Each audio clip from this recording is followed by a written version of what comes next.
आता मित्रांनो आपल्याबरोबर त्यांच्या भाच्या आहेत, बघू शकता. दीदी काय नाव तुझं सांग? माझं नाव वैष्णवी विनोद जाधव. तुझं दीदी काय? साक्षी विनोद जाधव. तुझं? मानसी विनोद जाधव. ह्या सगळ्या आणि तुझं दीदी? धनश्री. या सगळ्या सूरजच्या भाच्या आहेत बरं का. आता त्यांच्याकडनं थोडक्यात आपण माहिती घेऊया. दीदी काय सांगशील, आता तुमचा मामा अख्ख्या महाराष्ट्रात धुमाकूळ गाजवतोय, काय अभिमान काय वाटतोय? खूप अभिमान वाटतो. असं वाटलं नव्हतं की मामा इतक्या मोठ्या प्लॅटफॉर्मवर जाईल, कारण आम्ही असं व्हिडिओ काढायचो ना, तर म्हणजे मोबाईलवर दिसायचं, पण आम्हाला वाटलं नव्हतं की मामा बिग बॉस मध्ये जाईल, आम्हाला टीव्हीवर दिसेल असं वाटलं नव्हतं आम्हाला. आता जसं की आम्ही इकडे तिकडे फिरतो किंवा प्रत्येकाच्या तोंडामध्ये आपण फक्त सूरज चव्हाण हेच ऐकतोय, तर आम्हाला पण खूप बरं वाटतं की एक सामान्य घरातला जो होता एकदम साधा बोळा तो इतक्या मोठ्या स्तरावरती गेला आणि तिकडच्या साईडला तुमच्या गावाचं तुमच्या घराचं तो नाव करतोय. आत्ता काय वाटतंय नेमकं, काय आज तो कॅप्टन झालाय, नेमकं कालच कॅप्टन झालाय, काय वाटतंय तुम्हाला नेमकं? त्याची इच्छा होती की बिग बॉस मध्ये गेलोय तर मी कॅप्टन व्हावं. सगळ्यांनी साथ दिली, सगळ्यांच्या साथीमुळे मामा कॅप्टन झाला. खूप भारी वाटतंय. रात्री पण म्हणजे खूप भारी वाटलं की मामा कॅप्टन झाला. म्हणजे पहिलं आम्हाला बिग बॉस काय आहे हे पण माहित नव्हतं, ते आम्ही मामामुळे बघतोय, पण आता मामा कॅप्टन झाला, खूप भारी वाटतंय आम्हाला. नाही नक्कीच खरं आहे, कारण का गावागावात खेड्याखेड्यात आता बिग बॉस लोक बघायला लागलेत आणि त्याच्या मागचं एकच कारण ते म्हणजे आपला सूरज चव्हाण. आता सूरज ज्या वेळेस प्रसिद्धीच्या एकदम झोतामध्ये होता आणि त्याच्यानंतर अचानकच त्याचा ग्राफ खाली आला, त्यावेळेस कशा प्रकारची परिस्थिती होती मामाची? काय काय काय बिग बॉसमध्ये जायच्या अगोदर कशा प्रकारचं होतं? मामा म्हणजे आम्ही व्हिडिओ काढणं आम्ही बंद केलं नाही, पण तरी पण मामा गवंड्याच्या हाताखाली कामाला जायचा. परत पप्पांबरोबर कोंबड खत उचलायला जायचा, रोज पप्पांबरोबर जायचं. म्हणजे कष्टाची वगैरे कामं त्याची चालूच होती. तर मित्रांनो व्हिडिओ वगैरे काढणं चालू होतं, पण तरी पण काही लोकांनी त्याला म्हणजे गैरफायदा घेतला त्याचा साध्या बोळ्यापणाचा. त्यातनंच अशा प्रकारे पुन्हा एकदा ग्राफ त्याचा खाली आलेला. पण आता तो वरती गेलाय म्हणल्यावर कोणाचं आता कोण काही हे करू शकत नाही. तर आत्ता बिग बॉसमध्ये दीदी काय सांगाल, तुमच्या घरातल्यांचं सगळ्यात फेवरेट कोण आहे सूरज सोडून? सगळे चांगले आहेत. आता कालचा जो टास्क झाला त्या टास्कमध्ये पॅडी दादानं भरपूर मार्गदर्शन केलं, निक्कीनं सपोर्ट केला. निक्कीनं केला. निक्कीला तर सगळ्यात जास्त आनंद झालेला. तुम्हाला काय वाटतं त्यांच्याविषयी, काय वाटतं? एक एक मी नाव घेतो, तर त्या व्यक्तीच्या विषयी मी तुम्हाला सांगा तुमच्या काय प्रतिक्रिया आहेत. तर सगळ्यात पहिल्यांदा निक्कीच्या विषयी काय तुम्हाला वाटतं तुमच्या घरातल्यांना नेमकं? निक्की अशी म्हणजे स्वभावाने थोडीशी चिडचिड आहे, पण ती मामाला समजून घेतली. मामाला तिने राखी पण बांधलेली, मामाला समजून घेतली. तिला पण म्हणजे वाटतं की नाही का सूरजने पण गेम खेळावा, त्याला पण कळावा. म्हणजे बाकीच्यासारखं त्याला पण निक्की कमी समजत नाही, निक्की ते चांगलं समजते. निक्कीनं सूरजचं पोटेन्शियल ओळखलंय की बाबा सूरज काय करू शकतो. कारण का मागच्या टास्कमध्ये पण आरबाजला पण तो जड गेलेला, त्यामुळे तिनं ओळखलं की आणि सूरजची जेवढी पॉप्युलरिटी ती तिला अंदाज आला की बाबा सूरज हा गेम चेंजर माणूस आहे. याच्यानंतर सेकंडमध्ये अभिजित सावंत, त्यांच्याविषयी काय वाटतंय तुम्हाला? त्यांनी पण खूप जास्त सपोर्ट केला काल मामाला, म्हणजे टास्कमध्ये पण खूप सपोर्ट केला त्या अभिजितने. तो पण चांगला आहे, मामाला सपोर्ट करतोय, मामाला समजून सांगतोय.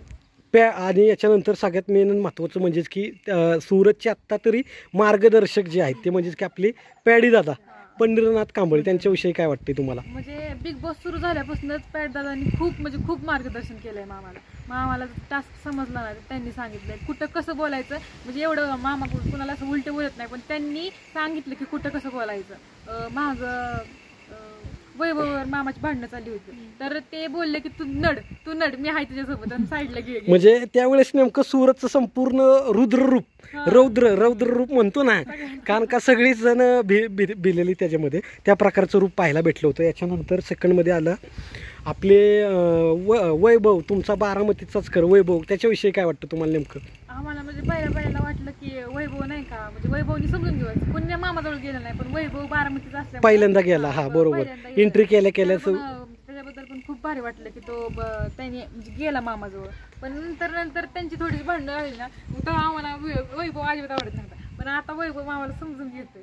छोटा पुढारीच्या बाबतीत काय वाटतं? काल तो त्याच्या निर्णयावरती ठाम राहिला, कारण का त्याला थोडंसं सूरजचं नाव नका घेऊ म्हणून सगळी जण भाग पाडत होती थोडीफार जण, पण त्यानं त्याचा निर्णय बदलला नाही. त्याच्याविषयी काय वाटते तुम्हाला? त्यांच्याबद्दल एवढंच वाटतंय की ते निर्णयावर ठाम राहिले. म्हणजे ह्याच्यावरच म्हणजे भारी वाटतंय की ते निर्णयावर ठाम राहिले. त्यांनी सूरजलाच म्हणजे हे केलं की कितीही काय होऊ द्या बाबा, आमचा माणूस असल्या आम्ही कुणाचा विचार करणार नाही, अशा प्रकारची ठाम भूमिका घेतली. त्यामुळे सगळ्यांनाच वाटलं, अख्ख्या महाराष्ट्रालाच तसं वाटलं. याच्यानंतर पुढचं नाव मी घेतो आपल्या ही जान्हवी ताई. जान्हवीच्या विषयी तुम्हाला काय वाटतं, घरातल्यांना नेमकं काय वाटतं? सूरजच्या बरोबर भांडणं झालेली त्यांची. सूरज बरोबर म्हणजे आम्हाला त्याची अजिबात आवडत नव्हती, कारण पहिल्यांदा. मामाबर सारखी भांडायची आणि मामाला कमी समजायचे. पण नंतर जेव्हा ते निक्कीची आणि तिची भांडणं झाली तेव्हा मामाची ती म्हणजे मामाच्या जोडीला होती ती. मग तेव्हा नंतर तिने समजून घेतलं की मामा दिसतो असा पण कसा आहे मेन पॉइंट, तिला पण समजलं की तो पण प्रेमळ आहे नाही का. आजपर्यंत कसं झालं, आजपर्यंत त्यानं ज्या प्रकारचे व्हिडिओ काढलेत त्यावरनं लोक त्याला जज करतात. पण ज्यापासनं तो बिग बॉसमध्ये आला एकदम उलटच येतो. एकदम शांत स्वभावाचा आहे, निर्मळ, एकदम भोळा आहे आणि एकदम सगळं असं कुठल्याही प्रकारचं जसं व्हिडिओ दाखवतो तसं तो ॲक्च्युअलमध्ये नाही आहे. फक्त व्हिडिओसाठी तो करायचा. हो का, ही दिदी काढायची मामाची. तर मित्रांनो, हे असं व्यक्तिमत्व आहे, साधं भोळं, एकदम सिम्पल, आणि जिथं पाहिजे तिथं तो आवाज पण दाखवतो. कारण का सगळ्यांना, वर्षाताईंचं आपण उदाहरण घेऊया. निक्की पहिल्यापासूनच वर्षाताईंना खूप त्रास देत होती. कुणी अख्ख्या घरातल्यानं आवाज उचलला नाही, पण रितेश देशमुख सरांच्या समोर सूरज म्हणाला की बुक्की टेंगुळ मी फक्त देणार, तो कुणाला देणार? निक्कीला. कारण का या दादा बसा. कारण का निक्कीनं भरपूर त्रास दिलेला वर्षाताईंना. आता वर्षाताईंच्या बाबतीत काय वाटतंय दादा, तुम्हाला काय वाटतंय, कसा सपोर्ट करतात त्या सूरजला? सपोर्ट करते सूरजला वर्षाताई, निक्की, आता वैभव सुद्धा करायला लागलाय सपोर्ट.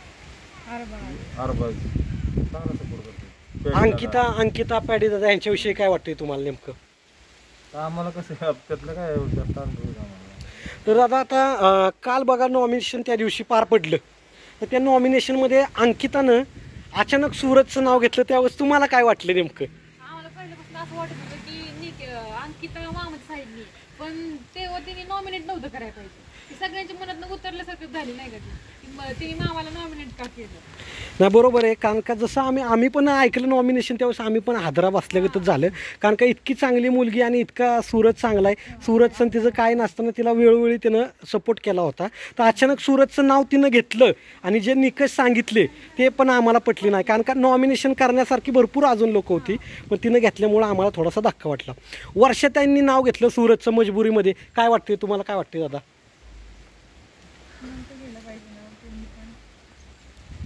हा तू सांग दीदी. त्यांनी नव्हतं गेलं पाहिजे, कारण मामा गेल्यापासून त्यांची खूप रिस्पेक्ट करतो, त्यांना आई समान मानतो. त्यांनी पण नव्हतं नॉमिनेट करायला पाहिजे. त्यांनी असं कारण दिलं होतं की बाबा माझ्याकडे पर्याय नाहीये, म्हणून शेवटी मला सूरजलाच नॉमिनेट करायला लागलं. काय वाटतं, हे योग्य केलं का ताईंनी? नाही म्हणजे नॉमिनेट नव्हतं करायला पाहिजे नाही का. जरी मामाला सपोर्ट असला, तुम्ही किती जरी नॉमिनेट केलं ना तरी मामाला वोटिंग सपोर्ट खूप जास्त आहे, त्यात काही नाही. पण कसं असतं की त्यांनी इतकं तुम्हाला सपोर्ट केलाय पण तुम्ही त्याला नॉमिनेट करताय, हेच नाही ना म्हणजे काय. एकंदरीत मला असं वाटतंय आणि संपूर्ण महाराष्ट्रालाच वाटतं की जी बिग बॉस घरातली आहेत, बिग बॉसच्या घरातमधली, ती सूरजला गृहीत धरतात की ह्याला काहीच समजत नाही. कारण का कुठला पण टास्क असू द्या, कॅप्टन्सी असू द्या, काही असू द्या, सगळीजण एकच म्हणतात की ह्याला काही समजत नाही, ह्याला काही समजत नाही, त्याला काही येणार नाही, तो काय करणार नाही. आणि तो पण असा स्वभावाचा की तो स्वतःहून म्हणत नाही की बाबा मी करू शकतो. पण एकच मार्गदर्शक आहेत त्याचे की पंढरी दादा त्याला वेळोवेळी मार्गदर्शन करतात आणि त्याला सपोर्ट करतात. पण कालच तो कॅप्टन झाला. तुम्हाला काय वाटतंय कॅप्टन झाल्याबद्दल? त्याच्या खूप भारी वाटतंय. आणि त्याला पहिल्यापासून असं वाटत होतं की मी कॅप्टन व्हायला मला कॅप्टन व्हायचंय, पण अचानकच तुम्ही कॅप्टन्सी कमागा घेताय. मग मामाने तीच डोक्यात घेऊन काल मामा खेळला आणि फायनली मामा कॅप्टन झाला. बरोबर आहे. कारण का रितेश देशमुख सर पण वेळोवेळी शनिवार रविवारी असं मार्गदर्शन करतात जेणेकरून सूरजला पण कळतं की आपण घेतलेले निर्णय बरोबर आहेत, फक्त की दुसऱ्यांच्या दबावाला आपण बळी पडू नये. आणि वेळोवेळी पंढरी दादा पण त्याला चांगलं मार्गदर्शन करतच आहेत. आता काल ज्यावेळेस कॅप्टन्सीचं टास्क होतं, बोलता बोलता आपली जान्हवी म्हणाली की हा पात्र नसताना तुम्ही त्याला कशाला ठेवलाय? तुम्हाला काय वाटलं त्यावेळेस घरातल्यांना? ह्याची पात्रता नाहीये अशी ती बोलत होती. आम्हाला तर वाईट वाटलं भरपूर, कारण का कोण कोणाची पात्रता ठरवू शकत नाही, बरोबर ना. जोपर्यंत आपण एखादी गोष्ट करत नाही, आपल्याला नाही जमती, पण ती तशी बोलली, आम्हाला तर वाईट वाटलं. तुम्हाला काय वाटलं नेमकं घरातल्यांना? आम्हाला वाईट वाटलं. असं नव्हतं बोलायला असं नव्हतं पाहिजे. तिने बोलायला आता पाहिजे. म्हणजे आता कुठेतरी मामावरती म्हणजे एकत्र येत होती, पण तिने असं नव्हतं म्हणायला पाहिजे की तुझी का- पात्रता नाही. कारण का बाकीकडे पण होते, कारण का अंकिता पण होती, त्याच्यानंतर वर्षाताई पण होत्या आणि वर्षाताई आणि अंकिता एक एक वेळा कॅप्टन होऊन गेल्यात, हा. तरी पण तिनं त्यांना न बोलता फक्त सूरजलाच बोलली. तर ती एवढं अजून पण कमी समजते मामाला. हां बरोबर, की त्याला एक कमी लेखतात ही, म्हणजे की हे चांगल्या घरातली लोक असल्यामुळं की कुठं ना कुठं तरी त्याला वेळोवेळी कमीपणा द्यायचं काम करतात. आता ज्या वेळेस अंकिता आणि डीपी दादांचं बोलणं चालू होतं, त्यांच्या पण बोलण्यामध्ये तुम्हाला काय वाटत होतं? एक प्रकारे सूरजला की कॅप्टन बनून नाही द्यायचं, की त्याला काही समजत नाही असं. अंकिता पण बोलून गेली की मी तुम्हाला सांगत होते की नको हा कॅप्टन, पण सगळ्यांच्या घरातल्यांचं म्हणणं होतं की त्यालाच कॅप्टन बनवायचं, मग तुमचं तुम्ही बघून घ्या, अशी पण अंकिता म्हणली. तेव्हा म्हणजे पण खूप वाईट वाटलं. कुठं ना कुठं तरी घरातल्यांना पण वाईट वाटणं साहजिकच आहे, कारण का तो स्वतःला प्रूव्ह करतोय आता. कारण का इतक्या लहान वयामध्ये त्याच्यात इतके मोठे आघात झालेत आणि इतक्या गोष्टी त्यानं सांभाळल्यात. बिग बॉसचं घर सांभाळायला काय आहे त्याला, बरोबर ना? काय म्हणाल ताई? बरोबर आहे. काय दादा काय म्हणाल तुम्ही? आज एवढा त्यानं संघर्ष केलाय, इतक्या मोठ्या स्तरावरती गेलाय आणि आज कॅप्टन्सीसाठी त्याला लोक म्हणत पात्र नाही पात्र नाही. तुम्हाला काय वाटलं नेमकं? काय नाही वाटलं आता, काय ते हाय ते बघितली ना परिस्थिती सूरजची. आता इतक्या लहान वयापासून त्यानं एवढे आघात सोसलेत. आई वारली, वडील वारली, आजी वारली. वेळो हालत त्याचं. वेळोवेळी तुमचा पण सपोर्ट राहिलाय.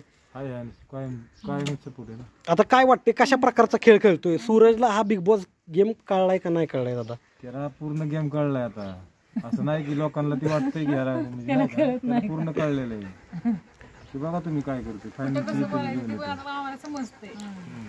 बरोबर आहे, कारण का कुणाच्या दबावाला किंवा कुणाच्या ऐकण्याला म्हणजे जे त्याला योग्य वाटतंय तो करतोय आणि त्याला मार्गदर्शन पण चांगल्या प्रकारचं मिळतंय. आता सूरज सोडून तुमच्या घरातल्यांचा सगळ्यात जास्त सपोर्ट कुणाला राहील?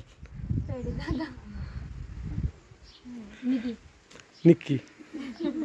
आता निक्कीचा एकंदरीत स्वभाव तुमच्या घरातल्यांना कसा वाटतोय? सूरजच्या बाबतीत कशी आहे ती? चांगली प्रेमळ आहे. आरबज बी चांगला आहे, निकी चांगली, त्याचे दादा बी चांगले. आरबाजला कोण चुकलंय की हा म्हणजे दिसतोय तसा नाही, हा पण खूप पॉवरफुल आहे. की तो मला नडतोय म्हणले, तो पण खूप पॉवरफुल आहे. आता मित्रांनो बघू शकता, घरातल्यांचा पण त्यांचा पॉझिटिव्ह सपोर्ट आहे आणि अख्खा महाराष्ट्रात त्याला सपोर्ट आहेच आहेत. आणि आता ज्या वेळेस तो कॅप्टन झाला, पहिल्यांदा त्यानं मरी माताचं नाव घेतलं, याच्यानंतर गणपती बाप्पाला त्यानं म्हणला की बाबा गणपती बाप्पा नेमकं आज बसणार आहेत आणि आदल्या दिवशी तो कॅप्टन झाला. त्यानं काल नाव पण घेतलं. काय काय काय सांगाल त्याच्याविषयी? देवावरती भरपूर श्रद्धा आहे, त्यानं सांगितलं होतं व्हिडिओमध्ये पण. देवावर इतकी श्रद्धा आहे, गणपती बाप्पाला भाव मानतो. भाऊ मानतो, बरोबर, गणपती बाप्पांना भाऊ मानतो. देवाला पप्पा, पार्वतीला मम्मी, असं ते आणि गौरीला बहीण, बरी माताला आई. त्याच्या अशी एवढ्या 2-3 देवावर लय श्रद्धा आहे. त्याचे वडील सुद्धा शंकराची लय पूजा करायची. वडील पण त्याची पूजा वगैरे करायची. आता काय सांगाल? आता जसं तुम्ही दादा सांगितलं की तो पहिल्यांदा पॉप्युलर होता भरपूर, नंतर थोडासा ग्राफ कमी आला, आता पुन्हा एकदा तो बिग बॉसमध्ये गेला आणि सगळीकडे धुमाकूळ गाजवतोय. सगळ्या म्हणजे तुम्हाला सांगतो, शहरापासून गावाखेड्यांमध्ये सगळीकडे सूरजचीच चर्चा आहे. काय वाटतं, काय बदललंय नेमकं तुमच्या विषयी पण सगळ्या भावना लोकांच्या? आम्हाला गर्व वाटतोय नाही का आता सूरजचा. आता गेलाय आपला मामाचा मुलगा नाही का बिग बॉस मध्ये. आणि आता तो त्याचं वागणं पण असं जबरदस्त की तुमचं मान प्रत्येक ठिकाणी तुमचं ऊर भरून येत असेल. हे त्यांचे दाजी होते, म्हणजे आत्याचा मोठा मुलगा होता. तर अशाच मी तुम्हाला शुभेच्छा देतो आणि 1001% जी ट्रॉफी आहे ती तुमच्याच घरी येणार आहे, हे तर सगळ्या महाराष्ट्राला माहितीच आहे. हो, नक्कीच नक्कीच नक्कीच आम्ही येऊ त्यावेळेस आणि तुम्हाला खूप खूप शुभेच्छा देतो. सूरजला पण खूप खूप शुभेच्छा देतो आणि लवकरात लवकर आपली भेट पुन्हा होईल ही आशा व्यक्त करतो आणि इथंच थांबतो मी. धन्यवाद.